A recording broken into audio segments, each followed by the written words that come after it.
Listen, maybe one day we'll capture a fighting machine, eh? We're doing the last TMOM chapter review, and we're on Book 4, Chapter 8, at Cape Chelyuskin. So last we left off, the airship Vataland was trying to get to a certain place on the Arctic North Pole. They have reached the TMOM Peninsula, and they've woken up. Many people on board have brought cameras and various recording devices. Someone's got a Geiger counter to measure radiation. I guess they have those in this fantasy fictional universe, even though they discovered radiation from the Martians themselves, apparently. Not really. Selfinston, Eric, Joe and Walter have landed in the airship and come into a military camp where there's the flag of Russia. There are buildings, cannons, cars with skis on them. There's one of their land ship things, but it's small. And there's an airfield that the Vataland has landed on. Sniper towers, navy guns. Walter's saying the guns are pointed to the nearest ocean. But it's also saying the guns are pointed to the north, which is a bit confusing geography-wise. I mean, where are they in the Arctic if the ocean is north? Walter's wearing a big-ass fur hat like a Ushanka, I guess. He's wearing big, thick sunglasses and skin cream. Joe Hobson wants to play card games with Walter. Otto Schmidt, the expedition leader, has called everyone together. The passengers with a squad of soldiers. They find a gate on the north towards the sea. Again, don't know how the sea is more north of them. I guess this TMOM Peninsula isn't actually at the North Pole. It's just like on the edges of the ice of the Arctic. And it sticks out in a curl, maybe? Like the bottom of South America or something. Oh, they're saying, right, okay, they're saying that this place they're on is, this TMOM Peninsula is the north coast of Russia. It sticks out into the Arctic Ocean. They're not actually in the North Pole Arctic, right, that makes more sense. So they're in Russia, separating the seas of Kara and Laptev. I'll have to look at this place on a map. I thought this took place actually somewhere near the North Pole, but it doesn't. They're saying the water in the distance looks black beyond a frozen beach, but then they see more ice on the horizon gleaming white, and they come to a pit, a big circle in the ground. It's like the one they found at the Amersham pit, the huge well. It's another one of those, so I guess this could also serve as a cannon for cylinders, but we're going to find out that it's not just that. He's saying that this is the most northernmost point of the entire Eurasian continent, or Asia, then. Why do they call Eurasia a continent when they call Asia a continent and they call Europe a continent? Is that like extra levels of continent? So the Martians came north as far as they could, and that's why they made this hole here, apparently. And these are all the ones that landed in Europe and Russia and like China or whatever. They've all come up here. I guess the American ones would go up towards northern Canada and make another one there. They said the ones who landed in America crossed into Asia on the Bering Strait because it's not much of an obstacle, and in the winter it's easier to cross. They sighted Martian fighting machines on the move through Canada trying to get there at one point. They didn't use their flying machines to get there, mainly just the fighting machines. They say the Martians in Africa are actually a mystery. They're saying they didn't come up this way. They say they might have gone to the forests of like the Congo, I guess. And they were eating gorillas and chimps in the Congo. Okay, weird. Are they still there? So they're thinking of sending another expedition into the center of Africa because for some reason there's a bunch of the Martians there, but they all moved north because of this cold thing that they said last episode. So why would they hang out in the hottest part of the fucking world, this other group of Martians? It doesn't make sense what they're saying. Baxter, you don't make sense. They're saying at South America they've probably done a similar thing. In the jungle, where it's hot, the Martians have gone. In the Amazon. The pit they're looking at is 30 yards wide, which they're saying is the width of a cylinder. It's got the aluminium material on the inside of it. And from this pit they can hear the thumping noise, the booming in a rhythm, which Miss Elphinstone heard from the active pit when they went to the Martians and saw all the lab experiments while the Martians were still there. That ceased at Amersham, but it's still here at this one. And Miss Elphinstone's like, the Martians are still here. Apparently some of the experts in the group of passengers have been drawn away from the crowd to study a large, long trench that's been dug into the ground, 3 feet deep and 20 foot long, lined up north to south. The scientists are staring at it. There's some kind of red weed in this trench. There are more trenches than just that one. There are other ones around. There's some submarine thing on stilts. I don't know what it is. Sitting in the beach, sticking out of the sea. They're saying it is a submersible. It's a crawling submarine. It's designed to crawl along the seabed. Russians have crawled underwater in this machine, far underneath the ice, and they found tons of red weed underwater as well growing there. But if you know about the red weed from the first book, then the red weed would like consume the water, like just choke the movement of the water by expanding massively. So it's weird that it's just localized in these tiny trenches and things. Doesn't make sense. They're saying it's a form of red weed. It's not a form that's familiar to them. This book over diversifies the red weed into different varieties and things. They pop a blister on the red weed. No gases come out. They're saying there is no... Oh, they couldn't see a gas coming out. I saw no gas emerge, smelled nothing. But Walter's saying there is gas that's invisible. Nitrous oxide, laughing gas. Why aren't they laughing? Nitrous oxide, isn't that laughing gas? I thought it was. Does that work in real life, laughing gas? Is that fictional? That's a thought. I've always heard laughing gas, and I connect it with nitrous oxide. But is that a real thing, or is that a fictional thing? That's weird to notice.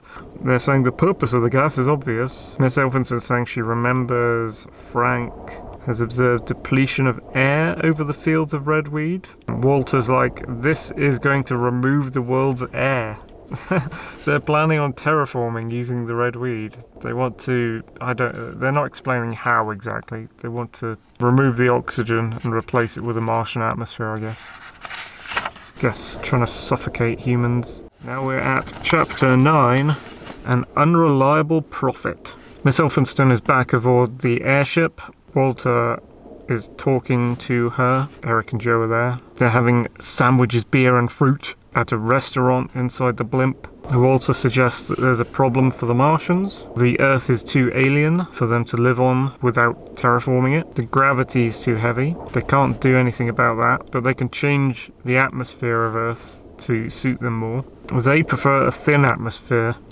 Earth is a thick atmosphere. Different elements inside the atmosphere. There's too much oxygen. They're going to get rid of that. And they talk about colonialism, talking about imperial settlers and how they change the plants and the local animals when they move to a new colony. They're saying that every time they use a cylinder as a meteorite and crash it into Earth, apparently they're saying it displaces part of Earth's atmosphere and chucks it away into space. I can't really understand that, but, you know, in a fictional universe such as War of the Worlds, you can make, like, false science. That's part of what the whole thing is. It's like a steampunk false science sort of thing. Kind of like fantasy sci-fi. So Walter's theorizing they could just use giant cylinders crammed with rocks to slam into Earth, and that would displace oxygen to the point where some oxygen just like gets knocked out of the Earth and you have less of it.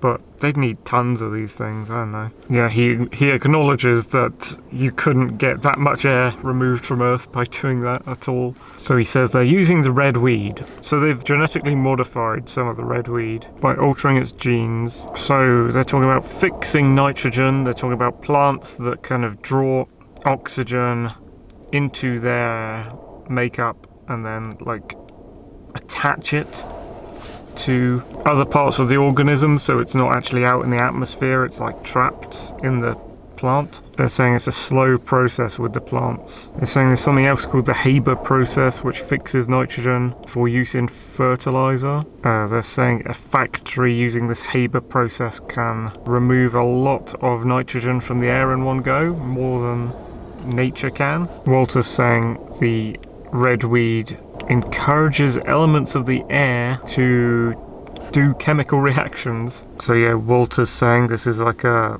version of the redweed, and they're testing different versions of redweed, the Martians underground are, to put out on the surface so that they can try and fix the oxygen and the nitrogen and take it out of Earth's atmosphere on a large scale as soon as possible. But there's only a bit of this redweed hanging around in a few trenches in the north of Russia. I hardly think it's enough to actually suck up the Earth's atmosphere and change its chemical composition. It's still very small scale. It's saying the weed grows fast and reproduces very fast. Yeah, but then why is there not very much of it around? They've obviously hardened it to bacteria compared to the first book. The bacteria that killed the Martians also killed the redweed. And the Martians will need machinery to spread the redweed and encourage growth. Handling machines could do it. They rebuilt Mars itself to suit them, and they rebuilt their own bodies so they can rebuild Earth as well. And they did it, according to this book, from the position of living underground anyway. They rebuilt Earth's surface. And now they're remembering the thunderclouds and the weird weather recently, snow coming out of a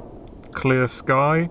And they're like, okay, so the Martians are controlling the weather with these weird redweeds. There's a permanent low pressure system over this region. The air is being sucked down into the ocean where the redweed under there is, and to various trenches on the ground. It loses its ability to hold water vapor. They're expecting violent storms and weather changes in the future due to this. The death zone of mountains, the mountain sickness, is going to go to lower and lower heights, so people will experience it. They don't have to go to Everest to experience that oxygen depletion. They'd be like lower down in the mountains experiencing it. The fighting machines have not been spotted up in the north here for some reason, but handling machines have. Under the eyes of the Jovian aliens, they're not going to war, they're just going to colonize via other means. The stripping away of the humans' air is some sort of negotiation with the humans, like giving them demands, telling them what they want.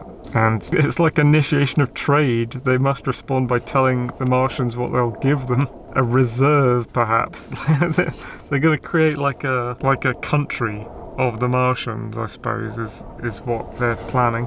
Give us some fucking continents and we'll leave you alone. We'll share the Earth with you. We'll be the other foreign country over the sea now. The Martian country, the German country, a domed colony. And then they'll eventually the Martians will turn up at the UN negotiations summit, the world government, bullshit. We'll have a representative of the Martians there with the humans. Not that that means anything anyway, because they've got a big old socialist government. Dictates rules upon everyone. So I think Baxter's afraid of nationalism, and he's insinuating nationalism will come back to this place, this Earth that has a world government of socialism, because there'll be a Martian country on Earth that doesn't want to participate. What if they continue with the stripping away of the oxygen and there are no trades between the humans and the Martians? Well, the humans will also have to head underground and live like the Martians. There'll be no breathable air, so they'd have to live like they were landing on another planet. And that would ruin travel. You wouldn't be able to move around the world. And that would lead to ability to not fight the Martians when they launch another war. And then they mention the name of the book, Massacre of Mankind, again. Walter wants to negotiate with the Martians. They're expecting another opposition to come between the planets, so they're expecting the possibility of another Martian invasion next March. And if the cannons launching the cylinders don't fire and no cylinders come to Earth at that time, then they think Walter's right and that this is the Martians' plan. And there's a chapter called Epilogue. Chapter 10, The Epilogue. So, after finding all this out, Miss Elphinstone and the gang head back towards Europe. Walter plans to return to England. He's rebought his house in Woking. News has spread around the world about the Arctic Martians. Apparently I don't know, who was Michaelian again? Is Michaelian that world leader of the world government? I don't know. They're mentioning them, whoever that was. I can't even remember. I'm assuming that's who that was. Walter has started public debate again to try and convince people about his ideas. And he could come to the same fate as Michaelian. Did that person get assassinated? I missed that bit. I don't remember that bit. And he's returned to his home that everyone knows him for while he's doing public debate, so he's basically doxed himself to any of his enemies who disagree with him. The British Army is keeping an eye on Walter. Miss Elphinstone treats him as family. I think she's saying she wants to move into Walter's house with him as his sister-in-law, and he's like, don't get in the way. I'm sorry, he's like, just don't get in the way. Try to do the voice. So they're at the house in Maybury Hill now. It's apparently survived all the Martian attacks, apart from that chimney that came smashing down. They've been replaced. They're trying to describe the geography of the house. Apparently the walls of his study have been done up as a children's bedroom by previous owners of the house, because he's rebought his own house from them. And it's got pictures of, like, I don't know, a children's character fighting Martian fighting machines. Oh god, what are you doing, Baxter? From his study he can see the ruins of Woking. Miss Elphinstone, who was calling him like resembling a Martian in one of the previous chapters where she met him, is now going, you're not yet a Martian, Walter. She wants to decorate his house for him like a wife. She wants to make him more comfortable. Maybe she's more like a carer, I don't know. Walter gets a framed portrait of his wife out. Caroline. Miss Elphinstone's doing the shopping for him. Walter's doing the cooking. They're talking about how in the first book the journalist employed a servant, and I think they're like having a go at it, like, this is antiquated, how could this be real? Oh my god, there are no servants in this new era. I think that's a consensual employment though of the time. So it's just a job. Personal assistant or something. Butler. Walter gets to work upstairs in his study again, doing more journalism and plans against the Martians. This is all very dry and boring, this end chapter here, much like many parts of the book. Really, Baxter, you should have got into the horror writing. You should have actually made this entire book a completely different mood. Miss Elphinstone's working and reading and having long telephone calls with her friends. She's having coffee with Ogilvy's wife. Of course, like the end of the first book ends with like the love story element of he's reunited with his life and he loves her and they're like happily ever after. And this book just like destroys his marriage on purpose with his wife. And I think now Baxter's got to the last chapter, he's like, oh, I remember.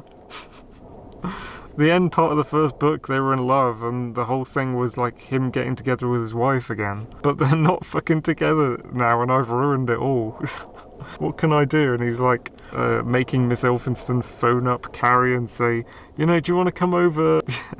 And like Miss Elphinstone's taking her place in this book.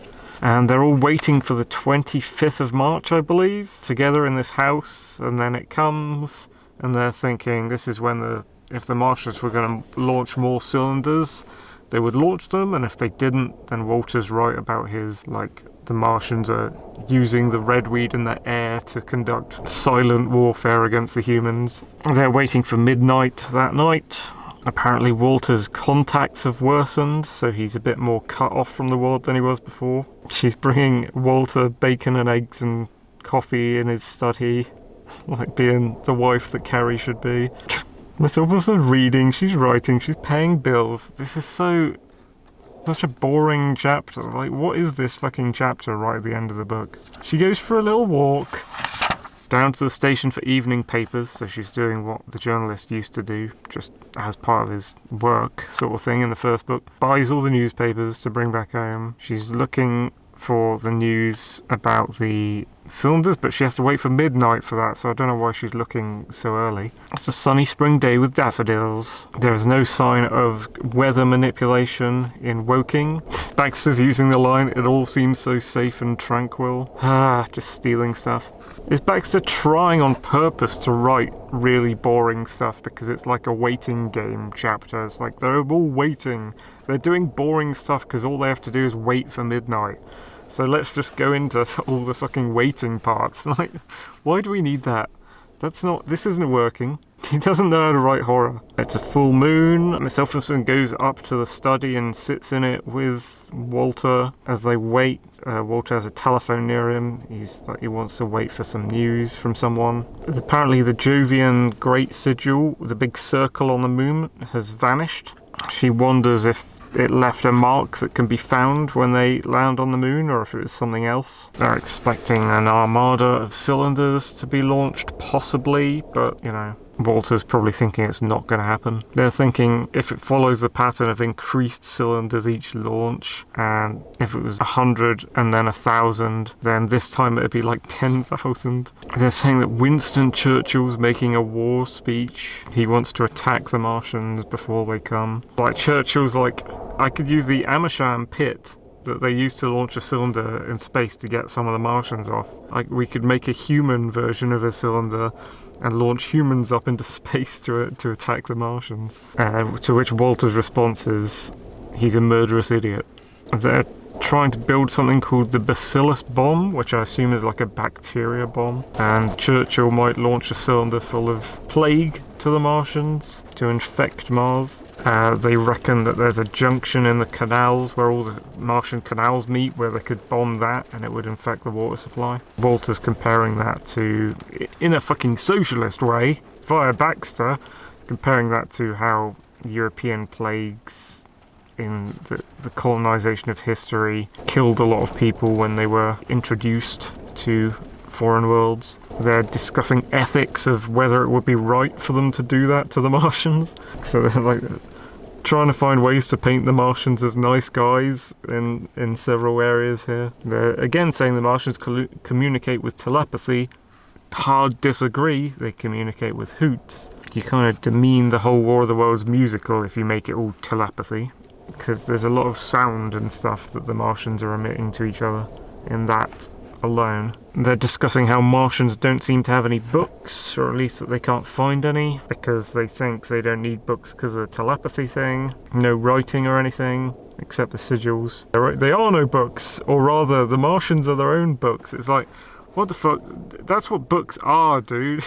Like, they're just people's thoughts. A tweet, a radio show, a book. These are all just the same thing as each other. Like, the written word. It's all just thoughts of individual people broadcast to each other. Like, Baxter's saying it as if like he didn't know before, or that this is some novel discovery that he's made, and he's gonna put it in this fictional book. Like, wow, everyone's gonna be so amazed at this. The Martians are their own books. They don't need books. Like, we are our own books. What the fuck are you talking about? They're saying the advantage is that books might not be lost, like the burning of the Library of Alexandria. But that's just about foresight. That's about planning. You can still memorize things. If a concept is important enough that you don't really want to lose it, it doesn't matter if the book burns, because you just memorize that thing. You just know it. If you murder the Martians, you burn their libraries because you've... Like, this is not a new concept, Baxter. This is just how humans are. If you kill a man, yes, his thoughts aren't there anymore. He can't memorize a concept that he had. Fuck's sake, Baxter, this isn't a novel or new thing you've come up with. Oh, what if the Martians did this spectacular, new, unheard of thing? And it's just something we all know anyway, if we actually thought about it. Fucking... And again, he's just like making the Martians capable of everything. It's like just making... It's like making Superman or something. It's like making a character who can just do absolutely everything. So all the like drama and threat of his story is kind of redundant in a way. Because what are the weaknesses? Like, there are no weaknesses, no... It's like... They're taking away all the Martians' weaknesses. That's something I think is happening. Making them just like gods. Except they go, oh, but the Jovians we know nothing about at all. They're the slightly more godlike gods than the Martians, and therefore the Martians have a weakness, which is this mysterious thing that I made up that I won't explain. They're calling the journalist an unreliable narrator. He's saying the Martians definitely won't come because the Jovians... He's saying the humans shouldn't use the Jovians as a crutch to defend them forever. No one knows anything about the fucking Jovians. Walter's saying the humans should stand on their own and not require help. There's like the slightest inkling of a good concept there. Fucking hell. A non-socialist concept, but no. It's not going any further than that. Walter picks up a manuscript. He picks up some articles he'd been working on from when he, just before the Martians invaded in the first book, he was working on an article. They're making references to H.G. Wells' other works, The Man in the Moon, because they said I had a selenite paperweight. I believe in that book, selenite is people who lived on the moon, things that came from the moon. He's saying, when he heard of the dead men from Mars, shouts from a newsboy, he was in the middle of writing a paragraph of prediction, and it says, in about 200 years we may expect, dash. And I can't figure out if that's, and it's interrupted by the telephone rang, which I think is in the present moment. So I can't understand. It's badly written by Baxter because I can't understand if he's being interrupted telling her about what he was writing when he was interrupted before, or he's not being interrupted by the telephone and he's telling her what he was writing when he got interrupted. Basically, like, you think maybe there's more after the dash, or maybe there's not more after the dash. The way Baxter's written it is really fucking confusing, because he's writing about a guy remembering a time he got interrupted, and he gets interrupted recounting that time he got fucking interrupted. So you don't know if you're getting the full message before the previous interruption or not. Because there was another interruption. Fuck. Anyway, the telephone rings in the present, and Walter's like shocked by it. It's a moment after midnight. The phone rings 3 times. Walter's not picking it up. Maybe he's scared. She picks it up instead, and it's Carrie on the phone. Apparently, Carrie arranged with Eric Eden for the astronomical exchange to call her. So he's scared again, to help manage the shock of the news. Walter asks, okay, what's my wife telling me about the Martians that the astronomy people should have been telling me about the Martians? And it's that they didn't fire. Finally got it. This bad, like, fake tension that's being built here by a bad writer. So that the cylinders didn't fire, so Walter's right. So the physical war's not being conducted, but the underground stripping away of the air of Earth as a trade communication or like underground warfare is happening instead. And they're trying to end it on a note that, his wife did get in touch with him and they were together at the end of this book. But it wasn't that. That's not what happened. His wife, I think, still hates him. Like, other people had convinced her to talk to him. And then he takes the telephone to talk to Carrie. I'm not going to read afterword and acknowledgements because that's not part of the actual fiction, but that was grueling. There's the guy who is responsible, the socialist asshat who is responsible for this bad sequel of War of the Worlds, which ruins it in so many ways. That was my chapter by chapter reviews of The Massacre of Mankind, spin-off proto-bad sequel, as I like to cover on my channel, War of the Worlds stuff. I'm not sure if I'm going to do a summary review or not. Probably not. No, I'm not gonna. I'm not gonna. That was too much. The reason I've done the chapter reviews in this way is that I would have done a read-through, like an audiobook, like I did with War of the Worlds. I did an audiobook of that. It wasn't a review. I wanted to do an audiobook of this, but I couldn't because of the dates and, again, socialist law. The copyright laws say something has to be, I think it's like 75 years old and out of print or something. Like, there are certain bullshit rules here and there about IP, which is not P. Intellectual property is not actual property, so these rules are all bullshit, but there are rules that you have to adhere to in this crappy system we're in, where you have to wait a certain amount of time before you can produce an audiobook of a novel, like, just read it, I guess, aloud to other people, which doesn't make any fucking sense to me. Unless you do it in private, you read it to your kids or something, because how are the government gonna know if you don't have a fucking Alexa or one of these modern TVs or something that records you, or a smartphone? So I've been reviewing aspects as I went along. I think this is a bad sequel to War of the Worlds, and actually, if you look online, there are actually many sequels to War of the Worlds. This one just happens to say, like, authorized by the H.G. Wells estate, which just means, like, his family got involved. Like, H.G. Wells is dead, so he couldn't have given permission for this. So his family went, we're just going to recognise this as some sort of official canon spin-off. Doesn't actually mean anything. There have been lots of sequels to War of the Worlds over the years. If you look it up, there are lots of different books that all are by different authors claiming to be writing a sequel to War of the Worlds. And Baxter has done a lot of research here, but he hasn't really understood what he was doing, and he hasn't taken it in a good direction, and he can't write, and he's ideologically corrupt as well. So, thank you for watching my series of chapter reviews on the Massacre of Mankind. That is a completed project. I'll be now moving on to other things to complete, such as my Western Line series and my audiobooks of some of my books I've been writing. Thank you for watching.